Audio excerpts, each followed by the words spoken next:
So the dilemma I'm presented with when I get ready to load up the back of the Jeep to take things on a trip is, which containers am I going to carry? I've got to have my stabilizing jacks, I've got to have my water hoses, I've got to have some blocks of wood and my jack stands, and I want to carry my lawn chairs, but only 3 fit in the back of the Jeep.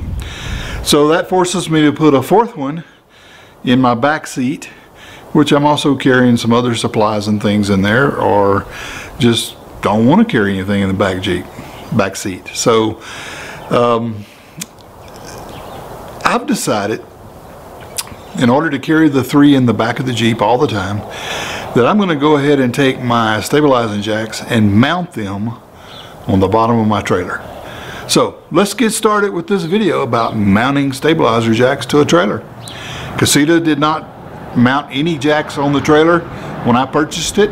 Starting with the 2019 models, they are including 2 stabilizer jacks on the rear of the trailer as standard equipment. None on the front, but I'm going to put 4. I'm going to take my 4 stabilizing jacks and mount them on the 2 on the front and 2 on the rear of the trailer, so I don't have to worry about carrying them anymore, and I can put my 3 containers in the back of the Jeep and take off on an adventure. So here we go. All right, one of the things you want to find out before you mount your stabilizer jacks is you want to find out exactly where you need to mount them, or where you think you might want to mount them, and make sure that it's going to clear and have enough ground clearance for going over those driveways or those curbs or those bumps or whatever in the road. And there's a quick and easy way to figure that out. Let me show you. Okay, we're going to attach a string to the lowest point on our trailer, which is the jack stand right there. That's never going to drag the ground usually. It usually clears the ground pretty good. So we're going to tie a string there, and we're going to stretch it along under the trailer all the way back to the tire, and just stretch it out underneath the tire like that, and then that gives you a nice straight line. I'll show you on a diagram, but you can see it right there. You can see that straight line. If the wheel is on the ground and if the jack post doesn't hit the ground, then that line is clearance for any curb or any dip in the road or anything like that. So that tells you how far forward you can mount the jack without it dragging. So I have a plan for where I want to mount the jack, and it is right underneath here. Let me set this camera down so I can show you. Alright, I'm going to mount my jack on this cross piece of angle iron that goes across the frame from both this side to the other side, and my jacks collapse here like this. So I want to mount them on each side right there, like that. And as you can see, I have about 2 inches clearance from the string up to the base of that jack. So I have plenty of ground clearance. I won't have to worry about something grabbing those jacks and knocking them off. And drill a hole in there and mount the jack. Okay. Before I get ready to mount these jacks, there's a few things I want to tell you about the bolts I'm going to use to mount them. The bolts you buy at hardware stores or big box stores are not all created the same. So let me tell you a little bit about them. First of all, if you have a bolt, and hopefully you can see that, if you have a bolt that just has some letters on the head, those are manufacturer codes for the name of the manufacturer of the bolt. There's no lines, there's no numbers, it's just letters. So this is just a plain old standard grade 1 bolt. It means it's a low to medium carbon steel bolt. It could be galvanized, like this one that has the same manufacturer markings on it. But let me back that up a little bit. But this is a galvanized bolt, and this is just a zinc plated bolt. But it has no other markings other than the manufacturer's letters. So that being a grade 1 bolt, it only has a strength of about tensile strength of 60,000 psi. So it's the lowest strength bolt manufactured. Let's step up a little bit to the next bolt. This bolt has a 307A on the bolt, and that is a grade of bolt that's low to medium carbon steel, and a 307A has a tensile strength of 6,000 psi as well, but it's a little bit higher quality. It's in between a grade 2 and a grade 3 to 5, so it's a little bit stronger than the regular bolt. Now let's step up another notch. If you have a bolt like this, it has 3 lines. The letter is a manufacturer's marking, but 3 lines on a bolt make it a grade 5 bolt, which has a tensile strength of 105,000 psi. So it's about almost twice as strong as the other bolt. That's 3 lines that you can see, equally spaced. And then let's step up another 2 or 3 steps, and let's go up to a bolt that has 6 equally spaced lines. It may have other letters in it as well, but those 6 equally spaced lines indicate that it is a grade 8 bolt. Quite a step up from grade 1 or 2 or 3 or 5. Grade 8 is a step up, and according to the chart, a grade 8 bolt is made of medium carbon alloy steel, and it is quenched and tempered, which means it's made to be extra strong. It has a tensile strength of 150,000 psi. So this bolt is not the strongest you can buy, but it's the strongest you can buy standard in most hardware stores, big box stores. You have to look for these in the big box stores such as Lowe's and Home Depot in the specialty drawers. You're not going to find them hanging on the rack or in the bins, and you can only buy them in packages of 2 or 3 because they cost more to make and they sell them for more. This bolt is also coated, and it's the strongest there is that I could find. So this is the bolt I'm going to use to bolt on my jacks. So I selected this size bolt, and it is a 3/8 inch size bolt, and I have washers as well to put on the head, and a washer as well to put on the top side of the trailer frame, and then I have lock nut with the little nylon inserts so they won't back off to put on the top of the bolt. So that's how I'm going to mount those. I'm confident with that strength of a bolt that they will not fall off going down the road. So that's important. I don't want a jack flying off the trailer and then hitting another car, damaging it, or hurting someone, or getting hung up under my trailer, causing a blowout or damage to the trailer or anything like that. I want those jacks to stay put. So the way these jacks are built, they have a flat surface here, and it goes down a little bit right here in the middle, and that's where I'm going to drill my hole, and then the flat surface is going to sit on the angle iron, and then the bolt will come straight up and bolt it on there. You can get jacks that have a larger mounting plate that extends on both sides from one side to the other and have all kind of mounting holes in it.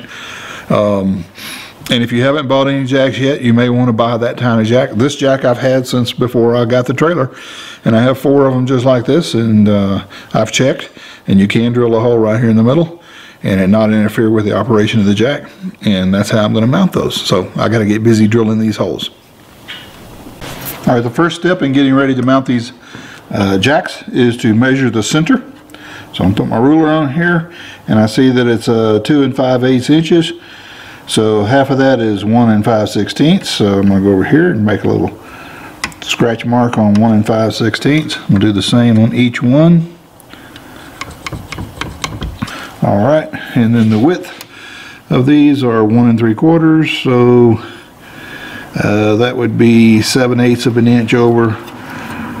Would put it right in the center. So there's 7/8 that way. So I have found the center point of the jack.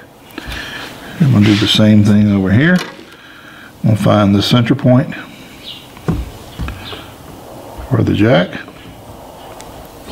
Alright, now I'm going to take the punch. I'm going to take the punch and I'm going to punch a mark in that center point of the jack.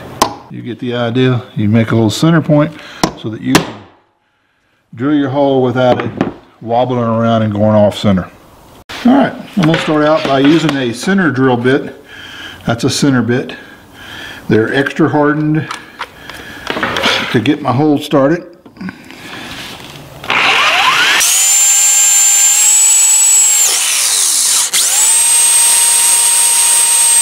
I'll take my center bit out and put my 3/8 drill bit in.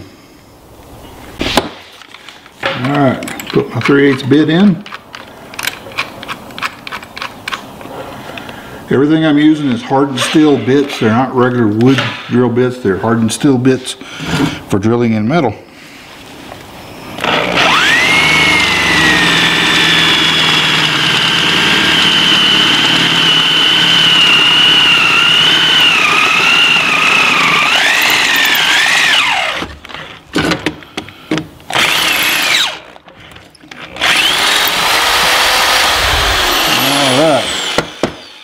Now you can see the hole is drilled. Alright. Set that off to the side. Get started on the next one.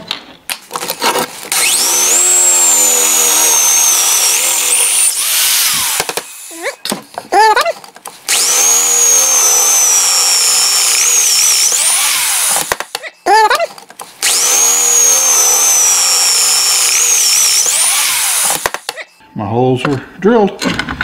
Alright, I'm going to repeat the process on the frame of the trailer.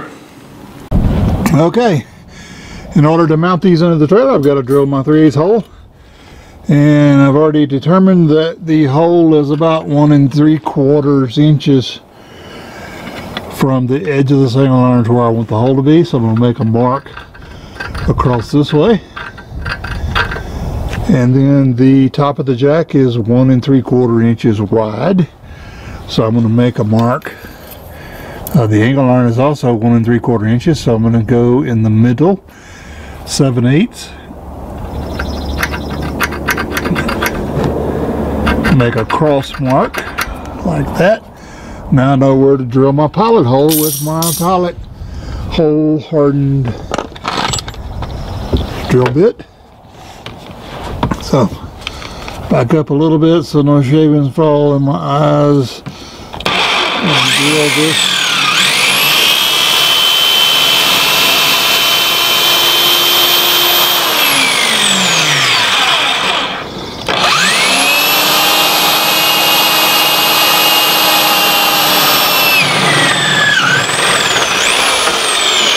Alright. Pilot hole is drilled. Switch to my 3/8 drill bit.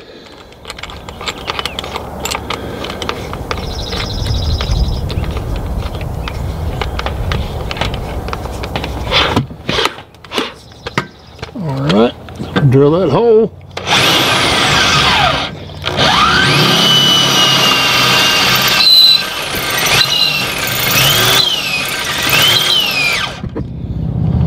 It's not quite tight enough in there.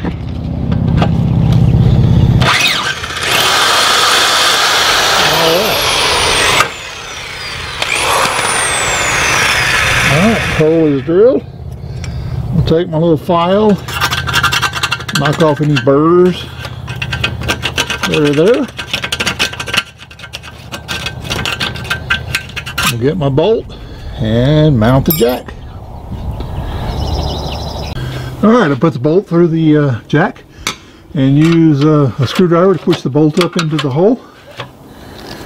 And put my washer, hold that up there. I'll put my washer on right there and put my lock nut on top.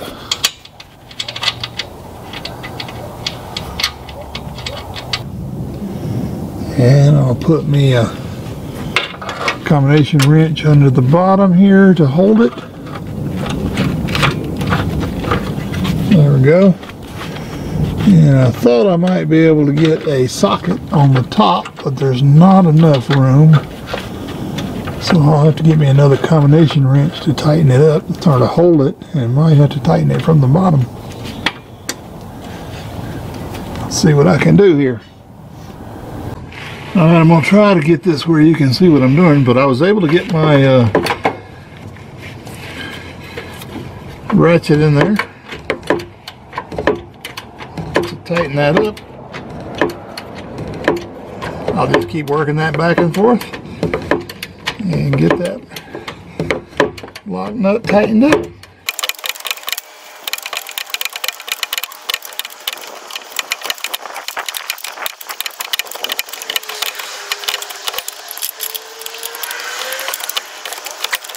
All right, that's tight. Make sure. All right, very good.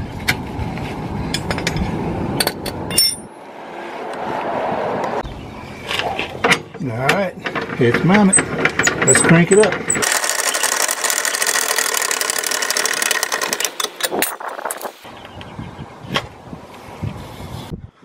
So I'm going to do the same string trick on the back, stretching a string from the wheel to the back bumper.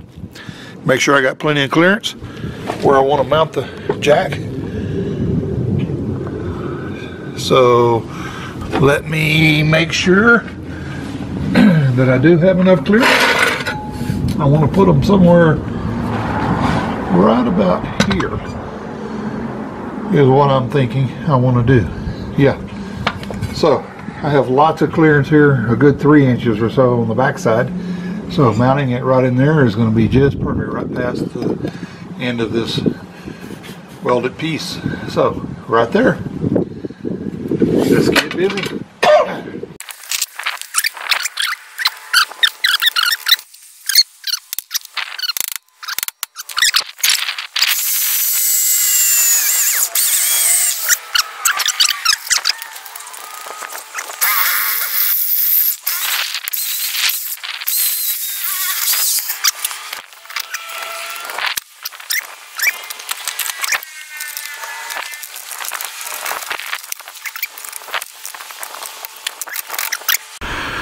Okay, I finished mounting the 4 jacks, and now I have one more thing to do, and it's a safety measure.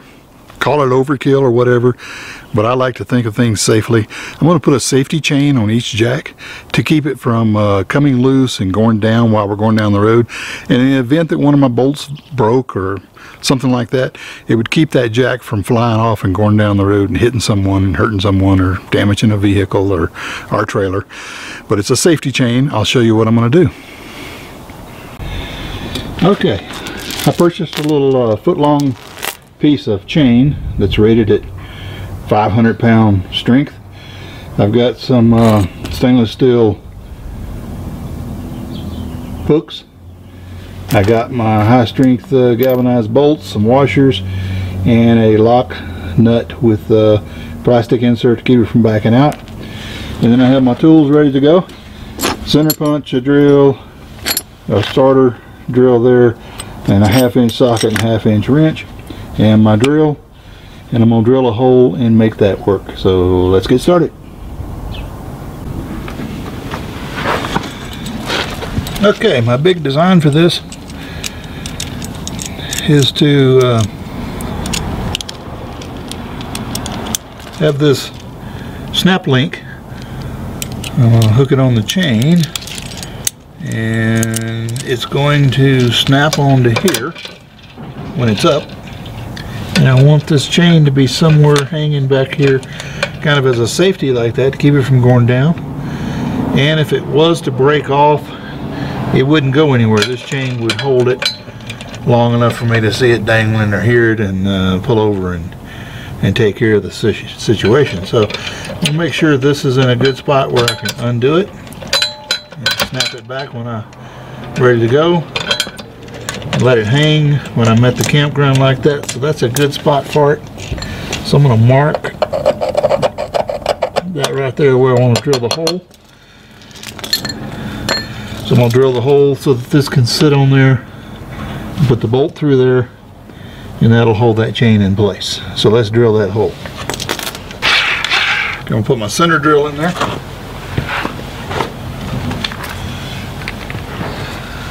I'll come under here and just about like I did with the jacks, just drill a little hole, little starter hole right here.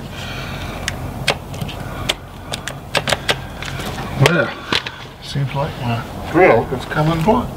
There we go.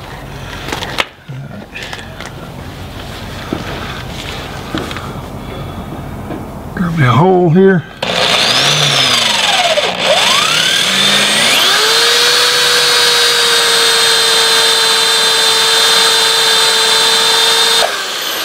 There we go. Change over to my bit.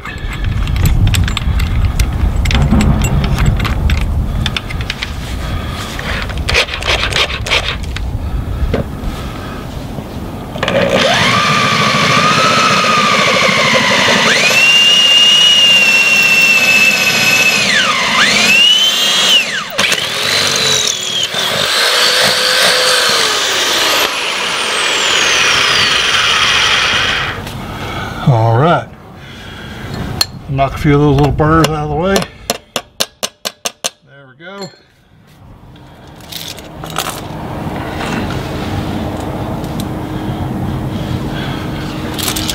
Now, I'll get my bolt with a washer, go up through the bottom, set my last link over there. Like that, just like that. Put my washer on there, put my lock nut,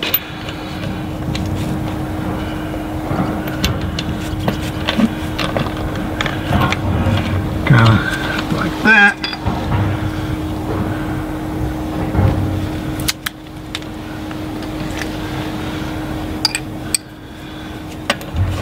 Put my wrench over it.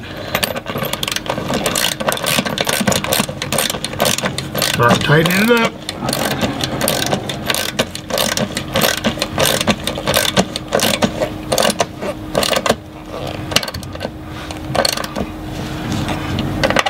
There we go.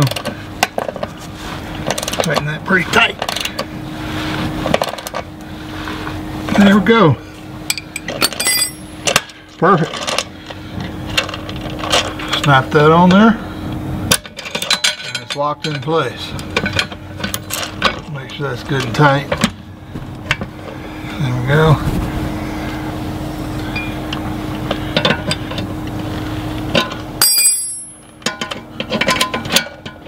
All right, that's all finished.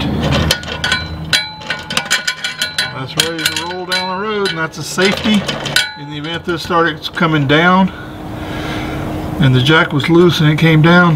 This safety would keep it from going down too far. And it's just something that I will check every time we pull over every 2 hours or so on the side of the road and take a break. We'll check that, make sure they're all still in the right spot, and if this was to break off and fall, that would keep it from bouncing off into somebody's car somewhere. So that's all done. Now I'm going to repeat that 3 times, and when I'm done I'll show you all the jacks in their positions with their lock chains in place. Okay, the chains are all in place. This one, let's go around the other side. This one's in place where it needs to be. And then in the front, this one's in the place. And then you can see the other one on the other side. It's in place where it needs to be. Alright, I have finished mounting the jacks and we're ready to take off on that next RV adventure. So if you like this video and it's useful for you, give it a thumbs up. Don't forget to subscribe to the channel for more RV modifications, casita modifications, and RV adventures all over America and Canada. So stay tuned and we'll see you next time.